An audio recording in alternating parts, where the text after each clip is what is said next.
Hello, everybody. Welcome to Connecting the Dots, episode number 6. This is the nursing side of it that we wanted to get a couple of nurses on here to talk with us about connecting the dots, basically aftercare. As you all know, when you have a stroke, the main people that deal with you all the time are the nurses. So I have 2 nurses that's coming on here today that's going to help us out, as well as our stroke survivor, and we're going to just have a good time talking with them. So let me introduce to you who I have. I have Dr. Rachel Coicou. Hello. Hello, everyone. And I also have Lolly Val Vilhauer. Oh yeah, Vilhauer. Yes, hello. I got it right. Yes. How you doing today? Oh, we're wonderful. Thank you. How are you?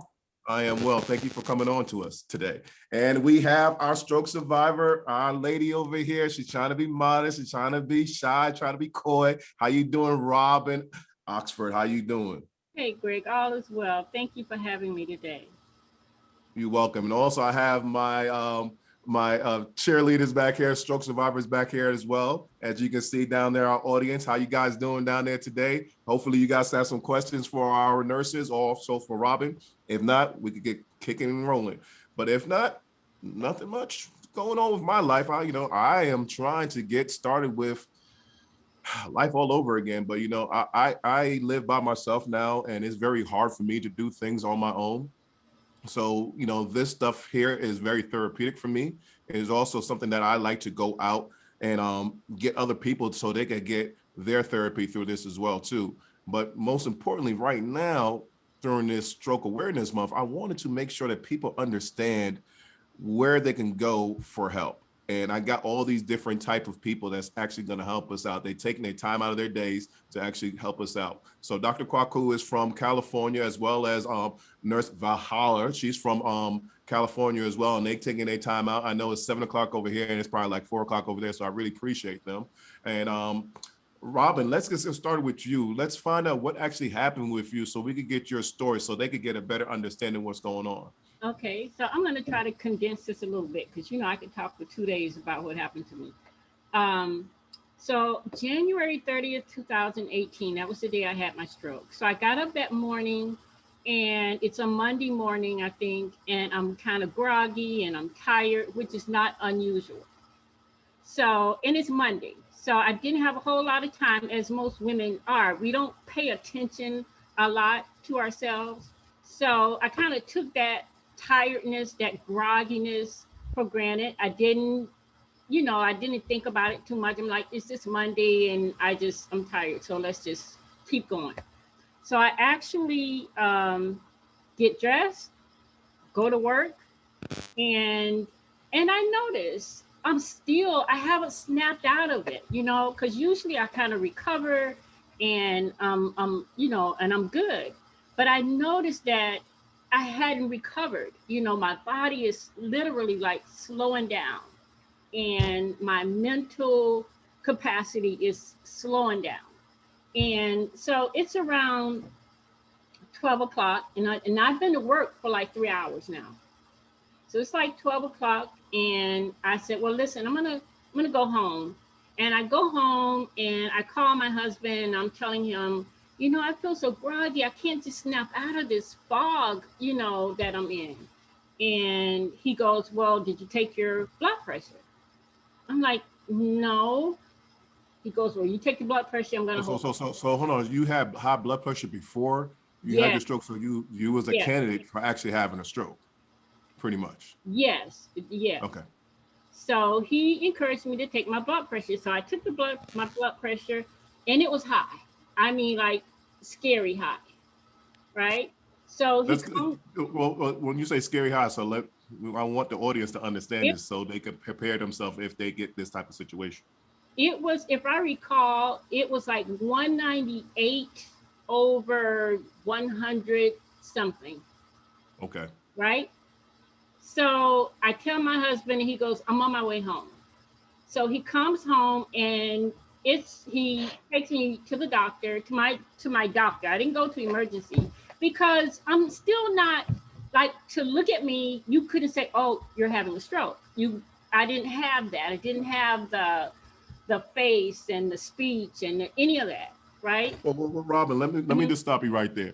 And I think that's a misconception that a lot of people have. Like, okay, what is a stroke? You know, they automatically assume that you're supposed to have, you know, some type of slurred speech, and you have some type of problems with your lip and you can't move. Right. Sometimes that doesn't happen. And you know, I'm gonna go back to you, Lolly, and we're gonna go back to you in a second, Robin. Like, what are the things that people should really understand about a stroke? Because a lot of people don't know what it is, even though it's like the fifth leading disease that you actually have for disability. People still don't know what it is. Can you really break that down? What a stroke is, Lolly, if you can? Sure, yeah. Well, in terms of, what signs or symptoms to look Yeah. for, a stroke can present in a wide variety of ways from most people. You're not just going to have the classic symptoms like Robin. A lot of the classic signs, though, are, some slight facial drooping. You might have one-sided weakness or numbness, or just that generalized weakness or lethargy like she was feeling. You might have some slurred speech and vision, a sudden onset of a very severe headache or very high blood pressure or hypertension that we like to call it. You might feel a little confused or, fuzzy, and then any loss of balance or dizziness. And this can all be caused by, a stroke is a blockage or an occlusion in one of your blood vessels in the vein, in your brain. And depending on where it is in the brain, it can affect different body parts. That's why there's such a wide variety of these symptoms. Mm-hmm. But Okay. I mean, do want to add to that one of the key elements of which Lolly was sharing is that it doesn't go away. So you know how you thought, oh, it's just a Monday morning and oh, I'm groggy and all of these different things, right? And how you were feeling. But the key is that it doesn't go away, like you said, because it was 12 o'clock, you at work for 3 hours already, and you still were feeling the same way. So that's very important. And I know that Greg mentioned, he said, oh, so you had high blood pressure, so you're already a candidate for a stroke. Well, it is, if you have high blood pressure, that is definitely, you want to check it, and that's one of the elements. But if you control your blood pressure, then you're not at risk as much. Okay, So Dr. it's controlled blood Lolly, pressure. thank you for clarifying that for me, because I could have got myself in trouble with that. Robin, I want you to continue your story, and if you come up with anything, I'll stop you again. I'm sorry, but go ahead. No, it's just good. So yeah, so my husband comes and I go to my doctor. I didn't go to emergency because I'm still, and this is a thing, this is the problem I have with myself. I really did. If it had been my child or my husband, maybe we're going to emergency. Come on, let's go. We're going to, but because it was me, I'm gonna go to my doctor's office. So I go to my doctor's office, they check my blood pressure, and it goes, go to emergency, And so I went to emergency, walked in, and they took me in, and they start running all these tests and everything, and I'm slowly like deteriorating. I'm slowly feeling not better, and so they ran all these tests and everything, and they came back and said, you're having a stroke. You had a stroke. And I'm like, what are you? I mean, it was completely, because I think as women, especially wife, mother, you work and all that kind of stuff, you don't anticipate that you're going to have a problem, because you don't have time to have a problem. You don't have time to have a problem. So when they said you had a stroke, and my husband and I kind of looked at each other and we're like, what the hell? And after that, and this is where the kind of nurse thing comes in, because there's so much activity around you. You honestly, I didn't know what was really happening. I mean, the doctors, they'll come in and say, oh, this is what, because you're in emergency, right? So you're not actually admitted. You're in emergency, and they're just doing whatever they do. And you got all these doctors and nurses coming in, and what is your name? And it's all uncomfortable. And so you're kind of lost. You kind of like, okay, I had a stroke now. What is going on? And who are you? And what do we do now? Because everybody's just functioning. Nobody's really talking to me. or saying That's interesting, Robin. That's interesting. I'm glad you brought that up because that's the same type of scenario was happening to me. I didn't know where I was and all this stuff was going on me, and I wasn't home. I was in Louisville, Kentucky, so they had to call my wife. So, ladies, I would like to ask you something. What are some kind of questions that we should ask or our family members should ask if we have a stroke for a doctor or a nurse? What are the things that we should know?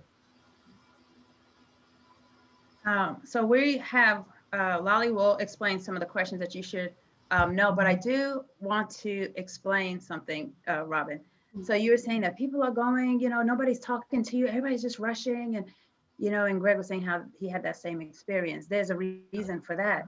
And you definitely want to have conversation with the patient and the family and let them know what is happening. But the element of time is so key that 30 seconds difference in having an MRI or CT or any of those scans or lab results back can make a difference in your life. So as much as we want the patient experience to be wonderful, patient experience versus your life, yeah, we will take the other. So that's what that is, that rush. You have 10 minutes from door to first interaction, the physician, anyway, I could go into that, but there's time. It's like 10 minutes, it's 45 minutes, it's 60 minutes. And if it's not done 60 minutes, there's a problem. So, and there's a lot of interaction.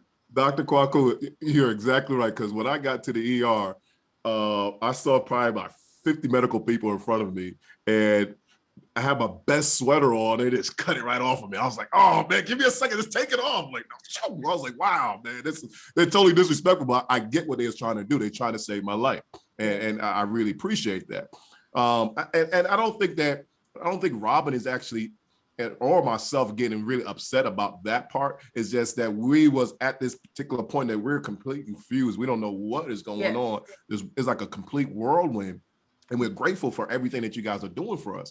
But I think it's more that we're confused because when you're having this stroke, I didn't realize that this was a stroke. I didn't know what was going on with me. Just like Robin said, you don't realize this is happening. So it's like you have an out of body experience. I'm like, okay, why don't you guys just slow down and explain things to me? You guys could be explaining it, but we're not registering it. So we know we're on the same page here, but we want to know exactly what would Robin's husband supposed to ask? What was my ex-wife supposed to ask you guys so we know that we're getting the best treatment? Yeah, I can speak to that. Before we get to these, questions, it's important for me to mention that anytime I have a patient that is admitted with a new diagnosis, whether that be for a stroke, some cardiac issue, I really encourage the patient, their loved one, their family member, whoever their support system is at the hospital for them, to make a list of questions, write it down, and have this be an ongoing list throughout the hospital stay. As we all have seen, the physicians don't get to spend as much time in the room as we'd like them to. Sometimes we forget those questions. They're in, they're out. It's really important to have a list in front of you of questions and concerns about your new diagnosis, what's going on moving forward. So first recommendation is write down a list of questions that you would like to have. It will, help you keep your thoughts organized and be as involved in your care as possible. And as you write those questions down, what you can also do is write the response down, because still it's hectic right now and your head is hot and there's so much information coming back and forth. You may not even remember if something is said. And because all of this is happening, we like to communicate with the patient, but it's also very important that we wait for the family member, because the patient right now may not be processing as much and may not remember. So it's important to say, let me call my husband or wife or spouse or somebody, child, daughter, somebody, so somebody else could have the information as well. Definitely. So that's one of the key components in asking those questions and taking it down. Yeah. Because while you're in the moment, you're understanding that the nurses and the doctors are doing what they're supposed to do to help you, and to, they're going through their procedures. And I guess because it all caught me so off guard, that you don't know what to ask. You don't know what to say. You don't know what is actually happening. So I think when you got to a moment of of consciousness, because I actually have forgotten that night in Really? terms of some of the specifics, you know, some of the conversations and specifics. Some of that, a lot of that I've forgotten. But I do remember the confusion. I remember how I felt, and I didn't feel like they got me. I'm gonna be okay. They're, you know, oh, nurse such and such or doctor such and such. I mean, it happened. I got more and more comfortable after I was admitted. The nurses were everything to me in terms of just being open to conversation and telling me this, you know, what they needed to tell me, being there, supporting me. My nurses were great.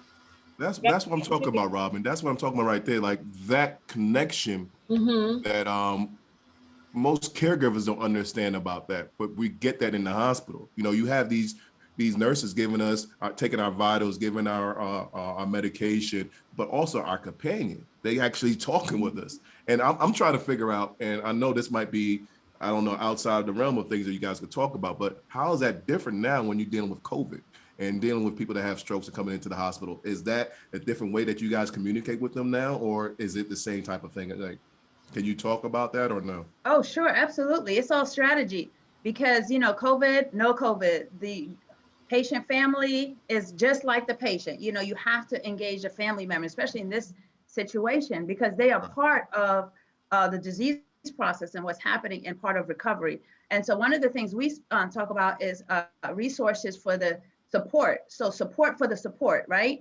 And so how we, during the COVID, so right now we have allowed visitors back into the hospital. So we have face-to-face and when we have to have these conversations. But during the time of COVID, when the surges happened and nobody was able to come into the hospital, we had to use technology. So we brought we had like 200 iPads and, Really? you know, we had Duo and we had the FaceTime and we had WhatsApp and we had whatever technological app that we can get so that we can have a video conferencing, you know, with the patient and the family while the physician and the nurse was there. We've also set up discharge calls and all type of things so we can have conferences with the family because you have to have the family involved. There's no such thing. I mean, COVID, no COVID. You have to figure it out to make it work for the patient. So Robin, you know, I didn't mean to really cut off your story, but I wanted to get some more questions there. Robin, when you went to the hospital, I know it was pre-COVID, and mine was pre-COVID too, but when you went to the hospital, you know, how was your, you know, time in the hospital and also your husband's time in the hospital? Was he getting that same type of education, like, you know, Dr. Coicou saying how they do it at her hospital, or was it like mine? They gave me information, they talked to us, but my wife and I wasn't on the same page, and that actually made us actually split afterwards. So how was that for you guys? Well, my husband is quiet. You know, he's not, well, what's going on? What you gonna do? What is this? He's not that person. I'm that person in our relationship. So, but of course, I had a stroke, you know, so my ability to ask questions and be conscious and remember what you're saying and that then ask another question was severely limited. So I really felt like we were just kind of watching what was happening and praying a lot and saying, Lord, you know, please help this lady do what she got to do, or please help this doctor do what he has to do, because we were basically kind of watching. Now, I did have a nurse. I do not remember anybody's name, but I did have a nurse come in, and her presence, for whatever reason, was very comforting to me. It was very comforting. It was like she knew what I was going through, and she knew that above all things, I needed to not be afraid of what was happening to me, and I needed to be comforted. And she reassured me, my name is such and such. I'm going to be here. I'm going to be your nurse until such and such time. You call me no matter what it is. You call me and I'll be here as soon as I can get here. Are you okay? And so it was this kind of humanity that was going on that got me through every day into the night when I had really bad moments who asked the question? You said, and so your husband's kind of quiet. One of the things for the nurses, we know what I mean, we don't know exactly what you're experiencing because we didn't experience it. However, the nurses are trained to tell you what it is that you need to know before you ask it. So it's preemptively understanding the need and education. You don't have to ask the question, right? And so, you know, one of the things that you want to, there's two different types of strokes, right? So you want to know what type of stroke is that you had, so that you know, you can better understand the treatment and where is the stroke, where did the stroke occur? Because depending on where the stroke occurs will affect which body part, right? You want to ask them, what type of, what's going to happen to me? Because it sounds like you were able to communicate, right? Some people are not able to communicate at all. So this is a blessing, right? And you said that you were praying and all that. So I understand praying families because I'm part of that as well, you know? And so, but you have to ask these questions like, you know, how is this going to affect me? Am I going to be able to walk? How about eating? You know, how is it going to affect my swallowing ability? You need to ask all those questions, and they're supposed to give you the information whether you ask it or not, because you could be eating something like a piece of steak, you know, somebody wants some steak, you know, but you can't. You pureed food, and then how much type of pureed, all of these different things, you know. And I can see Lolly wants to jump in with some information as well, but these questions is very important. You know, what type of questions do you ask is very important. Yeah, Lolly, you wanted to say definitely. Yeah, we've come up with a lot of different questions. You've already touched on a couple of them. We also want to you know, discuss what caused the stroke. There are plenty of risk factors out there. Some are controlled, some are caused by, you know, medical conditions. Hypertension or high blood pressure is the #1 controllable risk factor for having a stroke, which is important to mention. There's also smoking, having a high fat or high salt diet that will increase your blood pressure and increase your cholesterol, which will increase your chances of having a stroke. Physical inactivity or obesity. There are risk factors that unfortunately are out of our control, like age, gender, or ethnicity. We've already talked on, you know, are any of your activities of daily living or ADLs going to be affected? That includes walking, talking, speaking, eating. These are all really important. This is, you know, how we get by in a day. Will this be affected? We do have a great interdisciplinary team at the hospital that will work with you to address these issues. That includes physical therapy, occupational therapy, speech therapy, nutritionists, and recreational therapists. So we're all working together as a team to address these issues.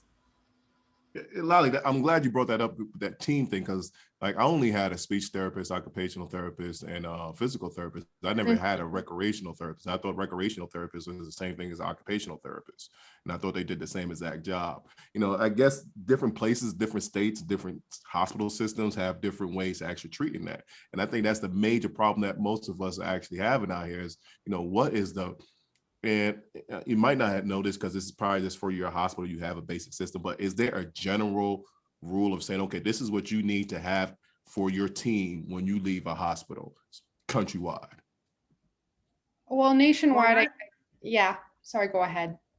Go ahead, Ollie. Oh, I was just going to say, I don't think that there's something in place nationwide. I do know that when a patient is admitted for a stroke in our hospital, we do have a certain plan laid out for them. What type of teams are going to come see this patient? Automatically, when someone is admitted for a stroke, they are going to get consults from physical therapy, speech therapy, occupational therapy, just to do an initial evaluation. Whether or not they'll have to move forward with these therapists will depend on, you know, how much of the body is affected by the stroke. But those initial evaluations are always put in, at least at the hospital that I work at. And everybody, and this is national, because, you know, you have the American Stroke Association. And so there, you know, it's mandatory. It's huge. It's huge in America, the American Stroke Associations, and what you need to do and the algorithms for providing care for the patients. And like Lolly was saying, it depends on, the care depends on how severe your stroke is. And then when you leave, you go to rehab, right? It depends on your, the severity of your stroke, if you're having rehabilitation. And but then again, it also depends on your insurance and if you have insurance and all these different things. And Then if you go home, instead of going to a rehabilitation center, then it's, do you get home health? You know, you have to ask these questions. And okay, well, let's say you don't have insurance to cover the home health. The next question is, okay, case management, care coordination, and continuum of care, which means after discharge, a hospital is still responsible to take care of you. Remember that. They're still responsible to help you find resources. Because when our patients discharge, and there's, you know, discharge education, they must have a follow-up, all that. We make follow-up appointments,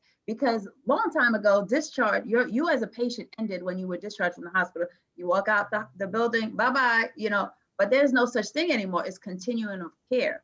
That means we are continuing your care after you leave to make sure. And there's something called readmission, because hospitals, they don't want you to come back into the hospital within 7 days or 30 days, or, you know, we look at readmission rates. So hospitals do whatever that they can to care for you and make sure that you're set up in the community so that you don't come back. Because if you come back, then it looks like they didn't do the proper work and they discharge you too quickly. So, you know, there's so many different questions. You want to really connect with your social worker, the social worker and the case manager, and ask whatever the question is, what resources do I need? Like, I may not know, what question did I not ask you that I need to ask you? What do I need when I go home?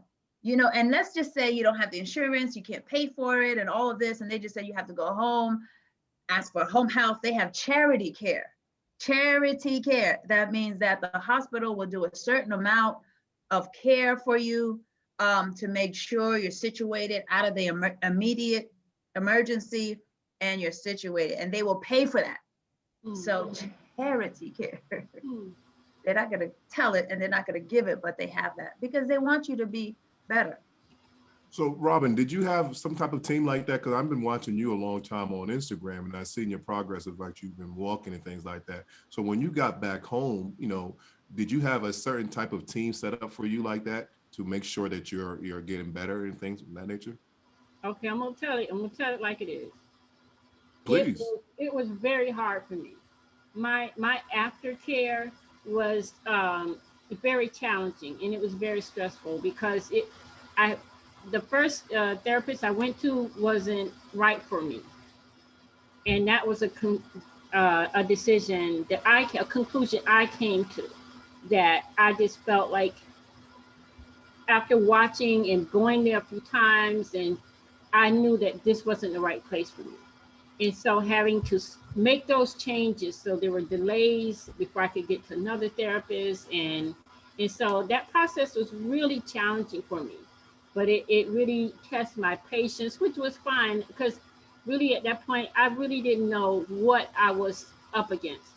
You know, I really thought, okay, I'm gonna be walking soon, you know, and soon as in, 3 months, 2 months, I'm gonna be, so I really didn't know what I was up against. So my expectations were low. I didn't know what I should be expecting. So that brings me to another thing, and I think Robin has probably gone through this as much as I have, and this is prior to you, Lolly. We go through different stages. Like, I know when I had my stroke, like the first thing I was denial. I thought I was gonna go back to work as soon as I got back home. Mm-hmm. That was completely incorrect. And the second phase was I accepted it. Okay, this is my new normal. Okay, this is what I'm going to be like for the rest of my life. I'm good with that. I'm good. And then after that, I think Robin's doing that now. She's being an advocate of, trying to tell people how to live their life, motivate people to get out of bed and different things of that nature. I'm doing the same thing too.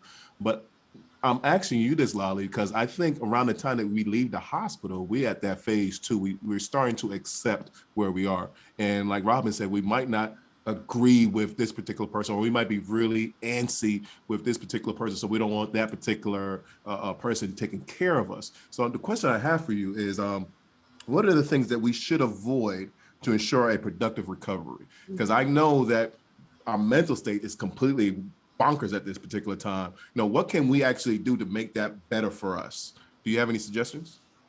Yeah, I definitely do. Things that we should avoid to help, ensure this smooth and productive recovery include avoiding any activities that can increase your risk of having another stroke. That includes following the prescribed diet that you leave the hospital with. Avoid the high salt high-fat diet, anything with saturated fats, trans fats, anything that will increase your blood pressure or increase your cholesterol levels in your blood. I would avoid alcohol and smoking too.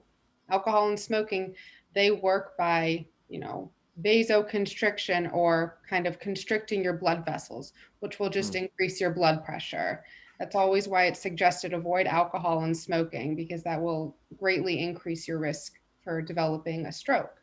If you leave the hospital and your ability to swallow or chew food has been affected at all by the stroke, avoid any foods that aren't in your prescribed diet. This is the big one that I like to stress on my patients when they leave the hospital. It can be very unsafe to, eat foods that aren't on the diet that you were prescribed. You're at a risk for choking. That is the biggest safety issue here. Choking can lead to a lot of complications and a possible, readmission in the hospital. Or even death. Sorry, I had to add that, because we've had, it's called aspiration. You can get pneumonia, right? Which is really bad, but some people die because you are aspirating, meaning that you're choking on food and that you should not have eaten. But go ahead. I just wanted to. No, it's follow the very diet important, plan. and it's not meant to scare people, but it's really important to follow the diet that you've been prescribed by a speech therapist, by a nutritionist. It's really, can't stress that enough. I'd also, Go ahead, Lolly. I was just gonna add on, avoid, we already kind of touched on this, avoid pushing the limit. This recovery process when you leave the hospital after a stroke can be a very long process for you, long process for your loved one, whoever is going to be there to help you. It's really important to listen to your body and make sure that, you stay up with whatever prescribed treatment plan that they have in place for you. This can be your diet, any therapy that might be provided to you, physical therapy, occupational therapy. Those treatment plans are in place to try to get you back to the most functional level possible. This might be back to your baseline before the stroke, or it might be your new baseline. So if I'm in the hospital with you, before you go, Rachel, Dr. Coicou, I want to make this known, because like for us as stroke survivors, if you're with us, if you're at my house and you telling me this, I'm gonna listen to you because you're a medical professional. I know that you know what you're talking about. But if somebody doesn't, and they just give me their opinion all the time, I'm not trying to hear that. I know what I can do. That's what mentally in my mind, I think I could do that. So I know that one of the things that we really, really, really need to touch on is therapy, psychological therapy, because a lot of us have these issues going on and we don't know what to do with them. Nobody really understands it. Only you guys at the hospital have an understanding because you've seen it so many times. But people that are our loved ones, they don't have a clue. And that's what messes us up. So, listen to you about the diet, doing all that stuff. Yeah, we will do it. But if you're not telling us, we're not doing it. For someone that we're not really liking that much, that's a problem. How do we deal with that? You're absolutely right. You're absolutely right. And it's difficult. I know it's difficult for you, the survivor. It's also difficult for the person who's helping you, because they are there because they don't have to. First of all, they don't have to be there, but they're there because they want to be there. And most of the time, the people who are the caregivers, they have another job. They're in school. They had a life before this situation happened, and so they're trying to do their best. Right. And so I the only thing I could think about, excuse me, is give them slack. You have to give them some slack, and just, but also for yourself, you want to make sure that you give yourself some, some room, and that you don't have so much pressures, because, we create our own pressures. I know I can do this. Let me just get up. And then, oh my goodness, you can't feel your, whatever the situation might be, right? And then you get frustrated because you're like, I know I can do this. I know I can do this by myself. Now that's great, because it's going to push you to do better, right? It's going to push you for your recovery and your rehabilitation, but you don't want to allow yourself to get frustrated with it. You have to give yourself time. Like both of you said, well, I thought when I left the hospital that, I'll give myself 2-3 months and I'll be okay. No, sometimes it takes a little bit longer. And when I see you, Mr. Gregory Graham, I just am I'm thankful to God. Look at you, look at all of this, look at this energy, look at the face and the smile. And I'm so grateful, because you are recovering so well, but just, you have to really be mindful that, you have to give yourself time to recover. You know, you definitely have to do that. Now, And Robin. then if I just may touch on something really Go, quickly. go, please, Dr. Buckle. Because Robin mentioned this earlier about the praying family, right? You know, and don't get mad at what I'm about to say, you know, because I'm a very, very spiritual person as well. And I believe in, and I'm a Christian and all that stuff. But I remember reading this, this article from a journal, so peer-reviewed, evidence-based, you know, all of that. And the statement was that Christians they have more disease processes and, you know, they have more comorbidities and ailments. And I was like, why is that, Lord? You know, asking the question, like, wait a second. And it's because it said that Christians believe that they will be healed by God, right? And so I believe in God. I also believe in science and medicine and technology because he created all those things, right? And so what I have even experienced people say, well, I'm not going to take my blood pressure medication because God is a healer. So he's going to heal my high blood pressure or he's going to heal my diabetes. I'm not taking this medication and boom, right? You're making it worse. So I just wanted to acknowledge that and say, take your medications, follow the directions of the doctor, follow the order, whatever it is that you need to do while you're praying and waiting for the manifestation of your blessing. You do what the order says, okay? I just want to say, and take your medication. Go ahead, Lolly. Oh no, I think you drove home the point very well. It's very important to take whatever medications are prescribed to you. One of the first questions you would ask Gregor, you know, what questions I want to ask. A big one that I hear all the time in the hospital from patients is, you know, what new medications am I going to start? How often do I need to take them? Very important. That is, you know, at the core of what I do as a bedside nurse is education, especially about medications. A lot of them will be new medications. You know, for Robin, you had high blood pressure before. You'll most likely need to stay on or have some additional new blood pressure medications. You were likely started on a cholesterol lowering medication, such as a statin. You'll want to know how often you need to take that, any side effects you might have from that. Other medications you might need to have are blood thinners. There's a huge, blood thinner is it's an umbrella term, really. It's a big drug class. It can be an anticoagulant like a warfarin or antiplatelet like aspirin and Plavix. I know. But take it, you better take it, and you better go get your No, test results. I'm good now. I'm you good better now. do everything I'm that you're supposed to do. That was when I first got home. Yeah, and it's important to know how long you need to take these for. Often I see, you know, physicians ordering the aspirin or Plavix for a few months. Sometimes they'll need to be on a lifelong blood thinner. It just depends on how extensive this stroke was and how, you know, high your risk is for having another stroke. Right. Let me ask you something, Lolly, and I want some kind of rebuttal from Robin on this as well too. Yeah. Like I know, like for me, I found out that I have high cholesterol. I found out that I am teeter-tottering with diabetes, and I was aspirating as well. I had pneumonia in the hospital as well. So for me, the first thing I wanted to do was to go home and eat a steak, and I know I couldn't do that. Or there was this restaurant that had like chopped apples, and they would put that inside of like I guess some kind of dessert. I wanted that so bad, but I couldn't eat it. But my wife, you know, she was like, "Oh, try this," because she didn't really have the understanding of that. So I think you went into this earlier, talk to your social worker, talk to your caseworker. I didn't have a social worker. I didn't have a caseworker. So when I got home, I was just completely by myself. So I don't know how to even ask this question, but, you know, if you're not there, Lolly, or someone in your position is not there, I don't know what to do. I was having so much problems with my ex-wife that was more of a stress than anything else for my body. And then I started eating bad and doing things bad for my body. So the question I have for you is, and I might be asking a really crazy question, but is there like a basic umbrella healthy plan for a person that was considered to be high cholesterol, high blood sugar, and also that used to aspirate? You know, is there something like a basic plan that we can have, or some site that we could go to actually find this out?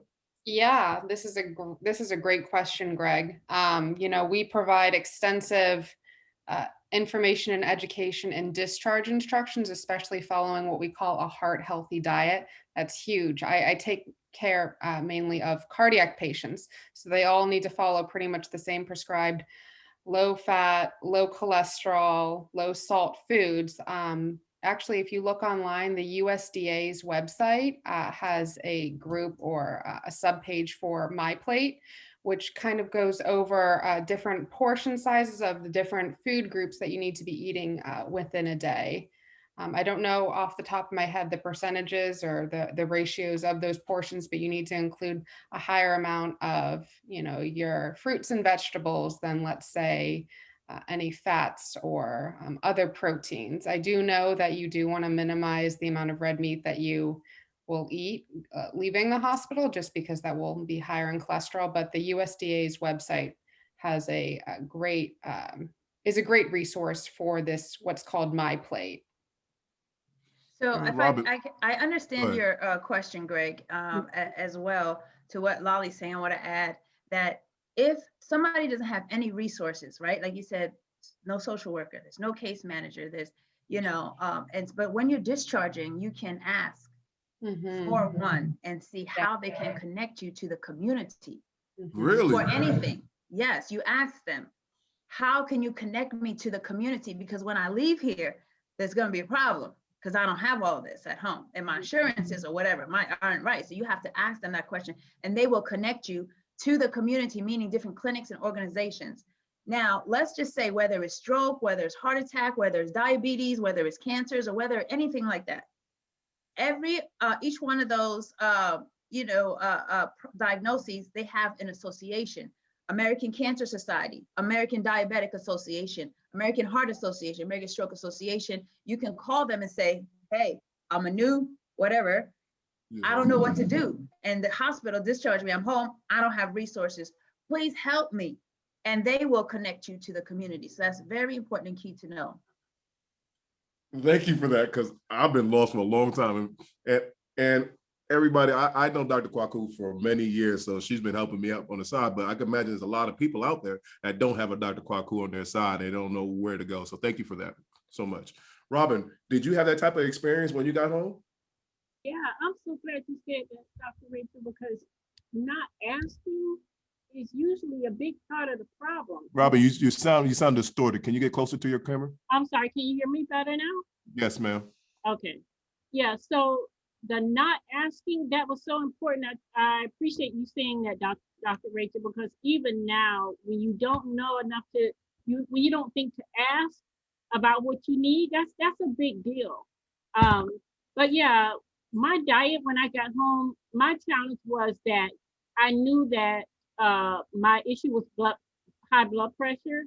So yeah, I was nervous. I was nervous about what I was eating. And the bigger challenge was that I didn't have an appetite.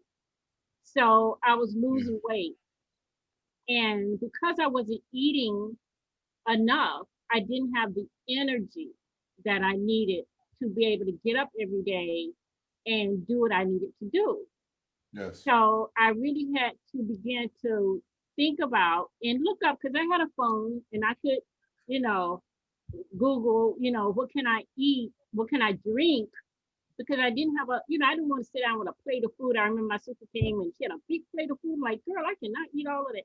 But I started drinking a lot of smoothies with spinach and blueberries and stuff like that. And that kind of started giving me the boost I needed to begin to literally get up, and begin to do some things. So diet was definitely a challenge for me. It's something that I'm still very conscious of, and it almost got to the point where I was eating everything raw, fruits and vegetables and smoothies. That was like almost my entire diet for a while. Yeah.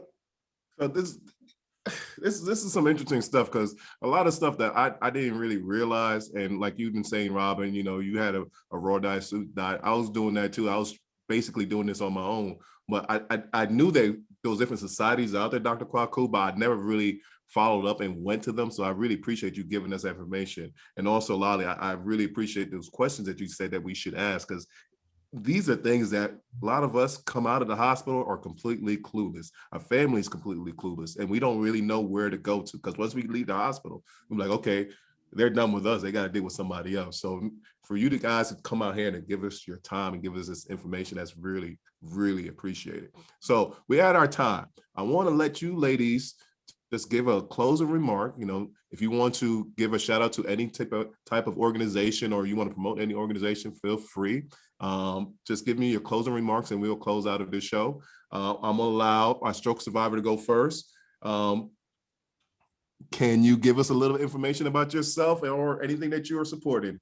Robin, go ahead. I'm not necessarily supporting anything except other stroke survivors and other people who are challenged in this way, because it's a difficult season, you know, and the more information you have, the more access to information. You know, Instagram, social media really kind of saved the day for me. That's where I met Greg, and being on there and getting support and getting that girl, you can do it, you know, is helpful. It gets you through the day, and that's the truth. And Dr. Rachel, I appreciate both of you guys, the honesty and the upfrontness, the asking for help. All of that is just, it means everything. And it's kind of common sense, but you're in this trauma and you really don't know, you know? And so I'm just grateful to hear you talk about the things that you have been talking about. So Greg, again, I just want to say thank you for this, for creating this moment. No problem, sister. Mhm. And Lolly, you have to go before Dr. Coicou, because Dr. Coicou is like my sister, so she grew up with me. She get the last word. So Lolly, please. Not a problem. Thank you so much, Greg, for including me in this conversation. I feel like I have learned a lot during this discussion with all of you, especially you, Robin, hearing your story. You know, a lot of times I don't get a chance to speak to stroke survivors after they leave the hospital. I only get that initial encounter with them, you know, when they are afraid and just doubtful of what the future has to hold. So it's very encouraging to hear how you have progressed through this, Robin. And I hope to move forward with this new perspective of, you know, stroke survivors. And so I can better care for future patients I have with strokes. It's been an honor. So thank you. Thank you. Dr. Coicou. Thank you. Thank you for this opportunity. I support the American Stroke Association. I support Connecting the Dots. I support Mr. Gregory Graham for all of the amazing work that he is doing. Education is the key to success with everything. Stroke, having a stroke, being a caregiver for a stroke, somebody who has had a stroke, is very difficult, and it is important to ask the question. I am honored for this time so that I'm able to, and as well as Lolly, be able to really seed wisdom and information to you. We are part of the stroke committee. I have been a nurse for 25 years and in leadership for about 15, 16 years. And Lolly is the stroke champion at my hospital on our unit. And so this is a wonderful opportunity we had a stroke committee meeting yesterday, and just the engagement. So as a facility, we don't just say, okay, bye-bye, discharge, but we go back and we look at all of the different opportunities within this each case that we had, because we always look to do better and to see how the patient is. I'm really honored in that Greg thought to ask me to be part of this. So the organization that I really want to lift up right now is whatever Mr. Gregory Graham is doing. Thank you, sister. So guys, you know, this is Connecting the Dots. This is episode 6. We're talking about the nursing. We're going to have a couple more episodes for the month of May, Stroke Awareness Month. All we want to do is get brain trauma people, stroke survivor people, together with professionals to find out what they can do when they get home, because this aftercare is very serious. A lot of people fall by the wayside because they don't know where to go. I want to connect these people together so we can find out exactly the resources, exactly the questions that you guys asked, so you guys get the answers that you need. Thank you so much for joining us, and see you next time. Thank you, everybody. Thank you. Love y'all.